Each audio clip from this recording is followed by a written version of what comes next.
is Kyra Alvarez, and I'm a bird girl in Seussical in Newtown. And this is a really fun experience for me and like everyone here because it's just a way to like spend your time like in the summer and like to release your feelings from like what happened, and it really like it's helped me because I haven't been really like dealing with what happened very well,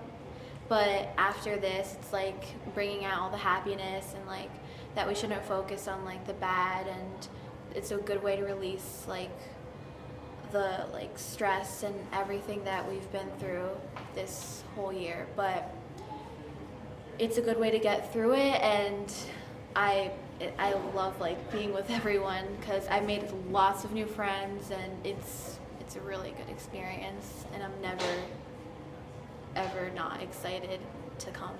and I'm so excited for the show, so come watch it. Thank you.